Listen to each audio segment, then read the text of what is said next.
Actually, I've told my wife's mother that both my parents died of illness. The son I raised alone said this to me with a smirk. I was stunned, unable to comprehend what he was saying. Today was his wedding day, and I was just about to go and greet his fiancée's parents before the ceremony started. Since there had been no meeting between the two families, I hadn't had the chance to greet them until today. As I was caught off guard by what my son said, I couldn't grasp the situation and felt bewildered. "What are you talking about? I'm supposed to be dead." When I asked him, he answered triumphantly, "Yes, my wife's family is wealthy, and they're not the kind of people someone cruel like you should meet. I hated the idea of them having to deal with you, so I buried your existence, you know." "Then why did you invite me to the wedding? If you wanted me to be considered dead, my being here would be inconvenient for him." Then my son burst out laughing. "Maybe to torment you. I wanted to make you suffer. Of course, you're not allowed to attend the ceremony." "Oh, this is so funny." His mocking laughter reminded me so much of my ex-husband. Feeling a chill throughout my body, I suddenly became calm and looked at my son with cold eyes. He continued to laugh, oblivious to my reaction, and blurted out, "Now I can finally cut ties with a grandma I hate. Just disappear." At my son's declaration of disownment, a smile inadvertently escaped me. I'd been waiting for those words. "Huh?" My son looked puzzled. I firmly told him, "As you wish, let's sever our ties. I'm leaving now. My name is Tiffany. I'm 52 years old. I have a husband whom I married after an office romance. His name is David. We worked in different departments, but David was a celebrity in the office, so I had known about him since I first joined the company. This was because David had a handsome face and a friendly demeanor, which made him very popular among women. I had been quietly attracted to David from the beginning. One day, there was a joint drinking party with David's department, and that's where we quickly hit it off. David and I happened to be from the same hometown, so the conversation flowed easily, and we really clicked. Soon after, David confessed his feelings to me, and I vividly remember feeling over the moon with this unexpected turn of events. Of course, I accepted, and that's how we started dating. My relationship with David was going perfectly. He was always calm, and we got along so well that we never even had a single argument. Then, exactly 1 year from when we started dating on day, David took me to a well-known restaurant with a beautiful night view. As we were nearing the end of our meal, David, looking nervous, began to speak. "Tiffany, I'm truly happy that I met you. If you're willing, would you marry me? I think we could make a great couple," he said as he opened a box with a ring in it, creating a scene straight out of a drama. With tears of joy, I accepted, and he placed the engagement ring on my left ring finger. Soon after, we registered our marriage, had a grand wedding ceremony, and received blessings from many people. At that moment, I felt like I was the happiest person in the world. I had no doubt that David and I would live a happy life together. However, my hopes were quickly shattered. Right after we got married, David began staying away from home, claiming he had overtime work or business dinners. Moreover, the once kind David suddenly became distant and indifferent towards me. "Hey, David, can you come home early today? Let's have dinner together. I'm thinking of making your favorite beef stew." "Shut up. Just eat by yourself. I think I'll be late again tonight. All right, I'm off to work." He slammed the door as I stood alone in the entryway. Confused by David's sudden change, I couldn't comprehend what was happening. Since David wanted me to, I had quit my job to become a full-time homemaker, and I spent my days alone at home, tirelessly doing housework. During these lonely days, I was thrilled to discover I was pregnant. I hoped that maybe David would come home earlier once our child was born. Time passed, and 3 days after the expected due date, I gave birth to a healthy boy. We named him Eugene, and David, holding our newborn Eugene like a treasure, was moved to tears. Seeing him like this, I thought we could live happily as a family of 3. However, he soon started staying away from home again and stopped contributing much money to the household. Suspicious of David's actions, I decided to take a drastic step and follow him. After leaving Eugene with my parents, I followed David after he left work and saw him stop in front of an apartment. When he rang the bell, a beautiful woman came out from inside. David and the woman smiled at each other and went inside together. He was having an affair. As I reeled from the reality before my eyes, something inside me snapped. After that, I acted quickly. I used my savings from before I was married to hire a private investigator to look into David's activities. Soon, they gathered evidence that David was having an affair with that woman. Apparently, the woman's name was Jessica, and she seemed to be his classmate from college. I confronted David immediately to demand an explanation, but he was defiant. Yay, that's right. I've been with Jessica for years, long before I married you. But you know, Jessica is high maintenance and hopeless at household chores. So she's not really suitable as a marriage partner. In contrast, you're plain and domestic, which made you perfect as a wife in the sense of a housekeeper. That's why I married you. Plus, my parents were nagging me to get married. David never loved me from the beginning. I was merely chosen because I wouldn't cost much and was suitable as a housekeeper. His appalling words left me feeling devastated. Who else would marry someone ugly like you? Have you ever looked in the mirror? Someone at your level getting married to me? There had to be a catch, right? With that, David burst into laughter. Was he always this hideously joyful? Is Jessica the reason you stopped bringing money home? Somehow managing to muster my voice, I asked. Exactly. Jessica's into the latest trends and loves fashion, so she's always asking me for bags, cosmetics, and stuff. Honestly, her looks and body are top-notch, but it costs a fortune, LOL.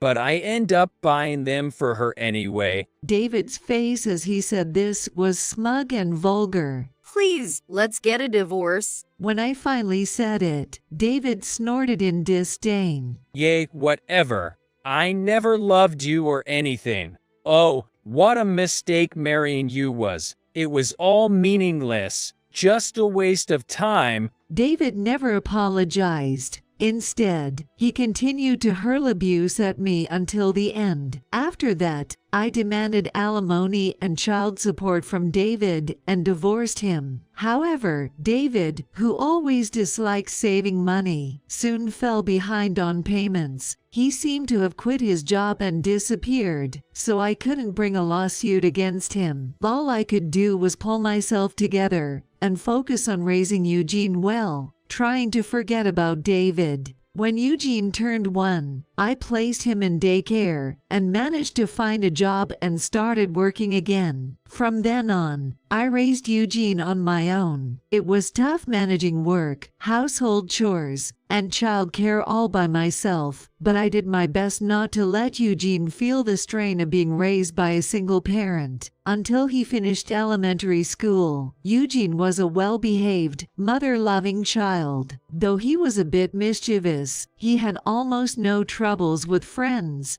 and we managed to live quietly and peacefully together. However, when he started middle school, Eugene began to verbally abuse me. Useless old hag. It's your fault I have to live in poverty.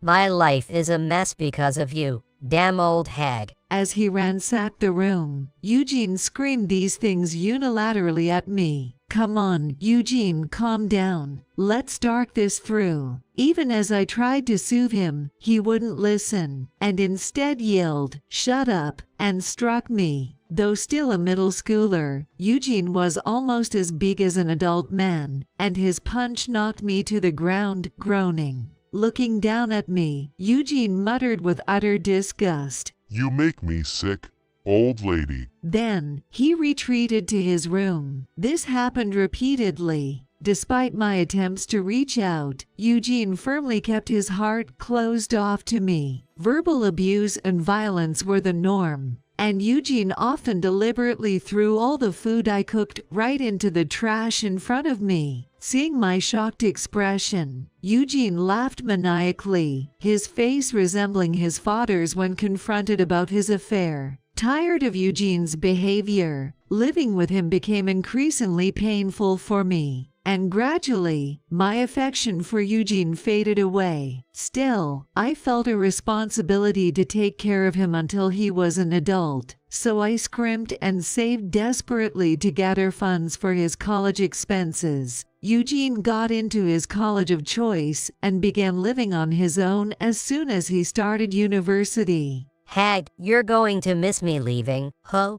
You're going to live a lonely life from now on. Oh, and don't you dare forget to send me money every month. If you're even a day late, I won't let it slide. Eugene seemed to think I would be lonely without him, but that couldn't be further from the truth. I was genuinely relieved that Eugene was moving out. After all his verbal and physical abuse, I was honestly surprised he still thought I loved him. It seemed he truly believed parental love was unconditional. But that's not always the case. Even parents are human and have hearts. Continuous terrible treatment from a son can extinguish any feelings of love. Since Eugene left home during the spring break before starting university, I have been living peaceful days. I never missed a month of sending money, but Eugene never bothered to thank me with even a phone call. However, that was fine by me. I didn't want anything more to do with Eugene. Years passed, and Eugene graduated from university and got a job at a certain company. One day, 3 years after starting his job, Eugene came home for the first time in a long while. Hi, Mom. Long time no see. How have you been? Eugene, whom I hadn't seen for years, had a gentle smile. Yes, I've been fine. And you, Eugene, have you been doing well? I asked, somewhat bewildered. It had been a very long time since he had called me Mom instead of hurling insults. Yo, I'm working hard. I'm in sales, so it's tough, but I'm hanging in there. Man, I never thought working would be this hard, he said with a laugh, almost as if he had returned to the kind son he used to be. After catching up a bit, Eugene started, So, Mom, I want to apologize. I was really harsh to you during my student years, wasn't I? But, you know, it was my adolescence. I was going through my rebellious phase, so it couldn't be helped. His words, excusing the verbal abuse and violence as mere teenage rebellion, were hard to accept. However, I chose to remain silent and just listen to what he had to say. I really am sorry now, Mom. I'm sorry. Truly sorry. No matter how many times I apologize, it won't be enough. But I'm really sorry, he said, bowing his head. Are you really sorry? It was the first time I had ever heard an apology from Eugene's lips, so I was taken aback. Yo, I really am sorry. I'm 25 now and finally an adult, and I've come to realize just how terrible the things I did as a kid were. I'm sorry. As Eugene repeatedly apologized, I softly told him, It's okay, I got it now. If Eugene was truly remorseful, I thought I might forgive him. I no longer had any affection left for Eugene, but I was willing to accept his apology. Thank you, Mom. Eugene's face brightened instantly, and he beamed with a full smile. Actually, I have another big piece of news. Big news. I tilted my head, curious about what it could be. I'm getting married. Really? I was surprised. I hadn't imagined Eugene getting married. But then again, Eugene was already 25 years old. It wasn't strange for him to decide to marry at this age. She's someone I met through work. Her name is Sarah. And she's really cute and a great person. Eugene said with a happy smile. That's wonderful. Congratulations. As I congratulated him, Eugene's smile seemed to twist slightly. His smile twisted slightly, looking insincerely smug, which gave me a bad feeling. And indeed, my intuition was about to be proven right. Mom, I have a favor to ask. What is it? I felt uneasy inside but asked calmly. Could you give me a wedding gift?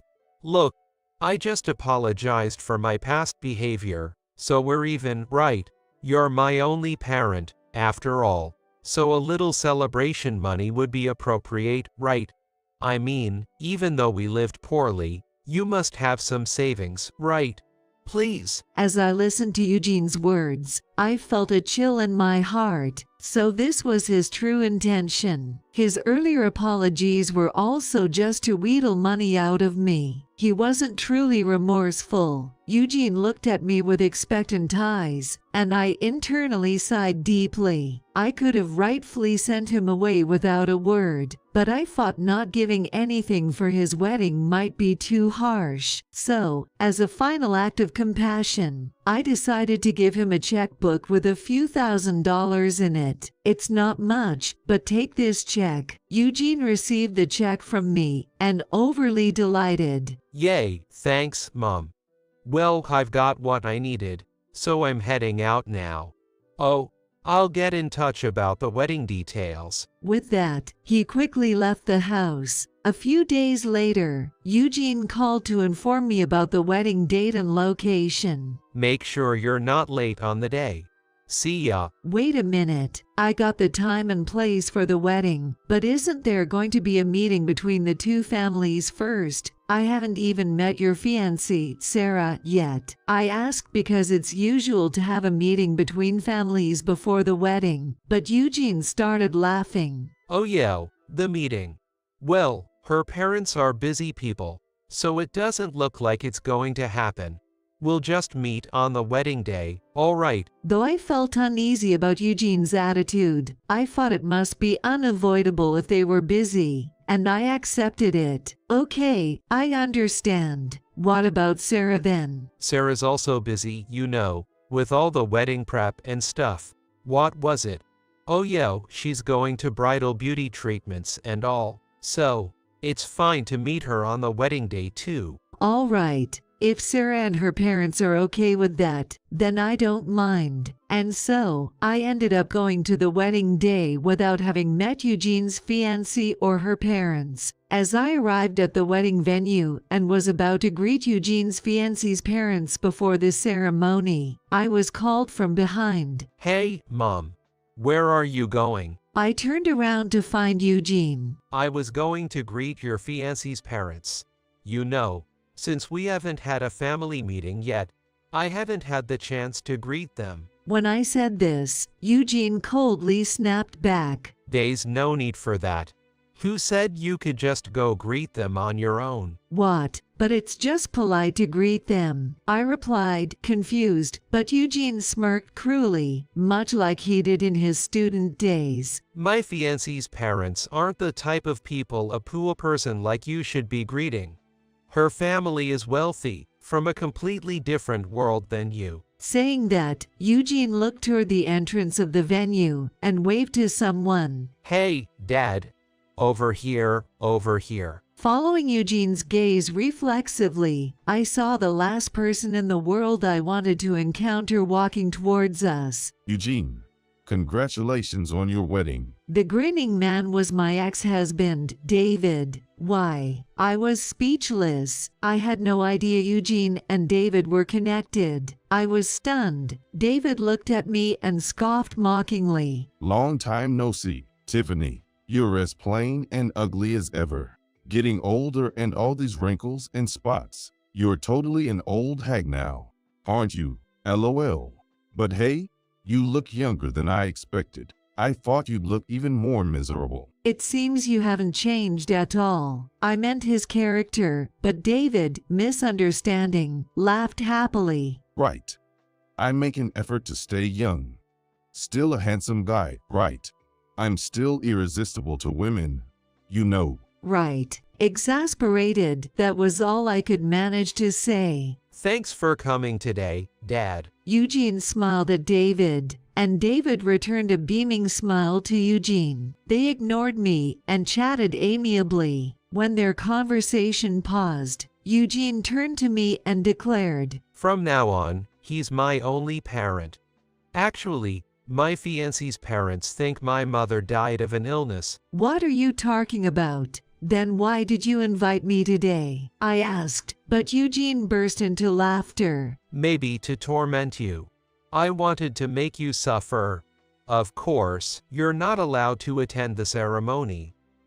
This is so funny. David joined Eugene in laughter. Their mocking laughter was indeed very similar. Now I can finally cut ties with the old hag I hate.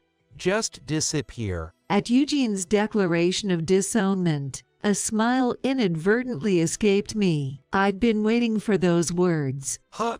Eugene looked stunned. "Let's do as you say and cut ties then. I'm leaving now." With that, I turned and walked away. As I left the venue, I silently scoffed at Eugene, who knew nothing of what was truly going on. 3 months later, today being my day off from work, I had a leisurely morning brewing coffee. When the doorbell rang, I went to answer it and found Eugene standing there. There stood Eugene, wearing shabby clothes, with a scruffy beard and a vacant look in his eyes. He looked completely different from how he had appeared on his wedding day, and I was admittedly taken aback. Can a person really change their appearance this much in such a short time? Mom, help me. Please, just let me come inside for now. "I won't let you inside. We can talk here, so please keep it brief." With a feeble voice, Eugene pleaded for help, and I responded firmly. Eugene, still with vacant eyes, began to speak. Actually, Dad suddenly told me he has a huge debt and asked if I could help out. I was shocked, but I asked Sarah for help. Since she's wealthy, I thought she'd happily pay off her husband's father's debts, but Sarah refused, and on top of that, she said she didn't think she knew me at all, and called off the engagement. It appears that Eugene was begged by David to help with the debt repayment, and when he turned to his wealthy fiancée, she firmly refused and even broke off their engagement. I had no idea Dad had any debts. I had never heard such a thing. As Eugene told me this while crying, I quietly asked, "How long have you been meeting with your father?" Since I started middle school, he approached me on my way home from school. It seems that David had been ambushing middle school Eugene. Since I divorced David when Eugene was an infant, it was natural that Eugene wouldn't remember David's face. However, Eugene came to believe David was his father after being shown an old photo that David had kept. It seems the photo was a family snapshot taken shortly after Eugene was born, featuring the 3 of us. I was surprised that David still had such a photo, but he probably kept it thinking it might be useful someday. I can assert that he didn't keep that photo out of affection. Then, Dad told me a lot of bad things about you, and I believed them. What kind of bad things did he say? I could guess what they might be, but I asked anyway. He told me things like, "You're poor because you're with your mom." Poor thing. It seems Eugene had been fed lines by David such as, "You're poor because you're with your mom. You would have a better life if you lived with me. And I really wanted to take custody of you, but your mom forcibly took it away." This was why Eugene started to verbally and physically abuse me from around the time he started middle school. Dad always said he was wealthy and wore expensive-looking suits, so I completely trusted everything he said.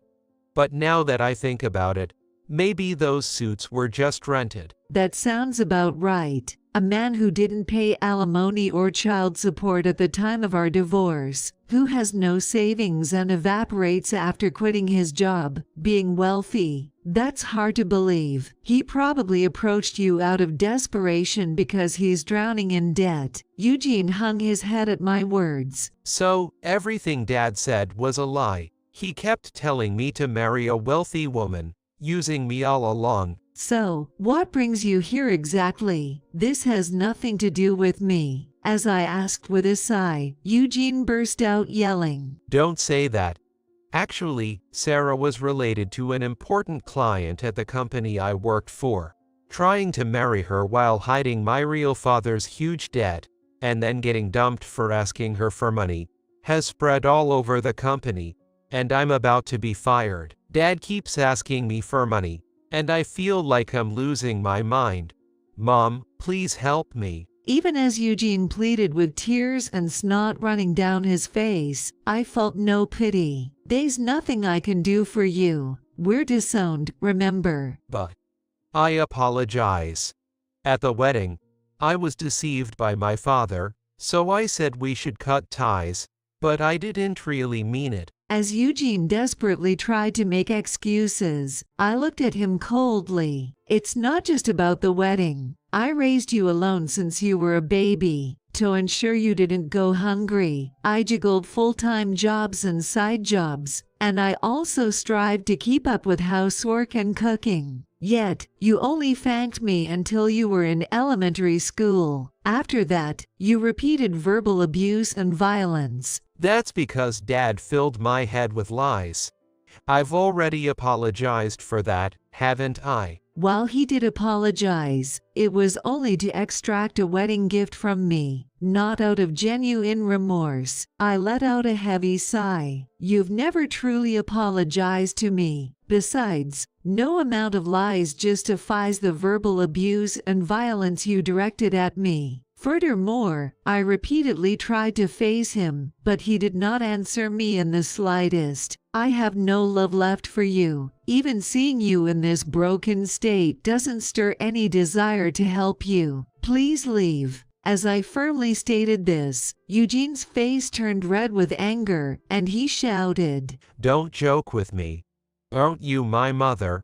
A mother should help her child. You're inhuman. I don't have a son. Please don't yell here. Just go home. Damn you, old hag. Enraged, Eugene raised his right arm to strike me. I immediately shrank back and prepared myself for the pain that was about to hit me. But nothing happened, no matter how long I waited. When I cautiously looked up at Eugene, he was groaning, ouch, and clutching his right shoulder. Maybe he injured his right shoulder. For a moment, I wondered why, but then quickly regained my senses and shut and locked the front door. Eugene was yelling from behind the door, Hey, we're not done talking yet. I'll call the police if you try anything else. Just go home. I responded, and hearing the word police seemed to have an effect, as he retorted with a parting shot, Damn you, and left. A month later, I received a call from Eugene. I did not answer, but an answering machine had been left for me, so I played it back and heard his unruly voice. Mom, listen. Dad won't let me go. He keeps asking me for money, and if I refuse, he becomes violent. I can't say no. He's taking most of my paycheck. The way Eugene showed signs of a shoulder injury when he appeared last month might have been due to David's violence. Even though I realized this, I certainly didn't feel any sympathy for Eugene. Violence was something he had inflicted on me endlessly. David is taller and more physically fit than Eugene, and having practiced judo in his youth, Eugene probably stands no chance against him. I could imagine that he was probably unable to fight back. Dad seems to have a gambling addiction. Even though I give him money, he spends it before he can pay off any debts. The debt never decreases. He won't stop gambling either. I managed to keep my job, but I was demoted to a less important position, So even though my salary is low, Dad takes so much that I can't save anything. I might be reaching my breaking point. Eugene was sobbing, and it was clear he was desperate. Mom, please, lend me some money. Save me. I'm begging you.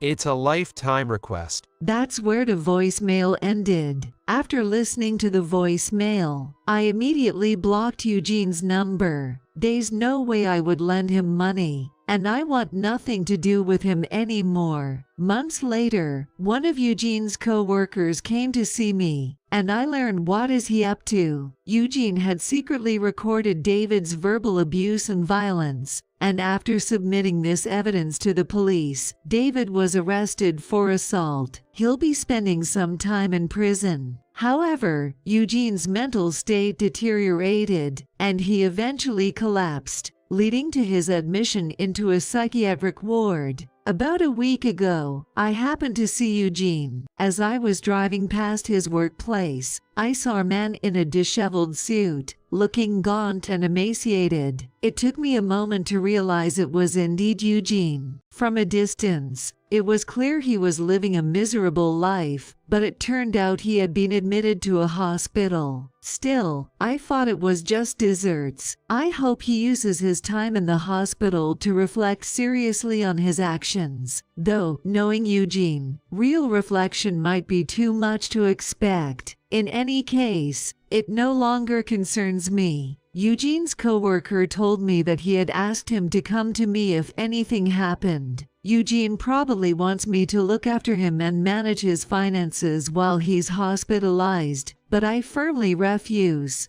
I politely thanked Eugene's coworker and sent him on his way. Of course, I have no intention of visiting Eugene. Soon after, I moved and started a new life in a new town, ready for a fresh start. Having been freed from the long years of suffering under Eugene and David's torment, I began to engage in hobbies like gardening and joined an outdoor club. I'm living a more vibrant life than before and enjoying every day.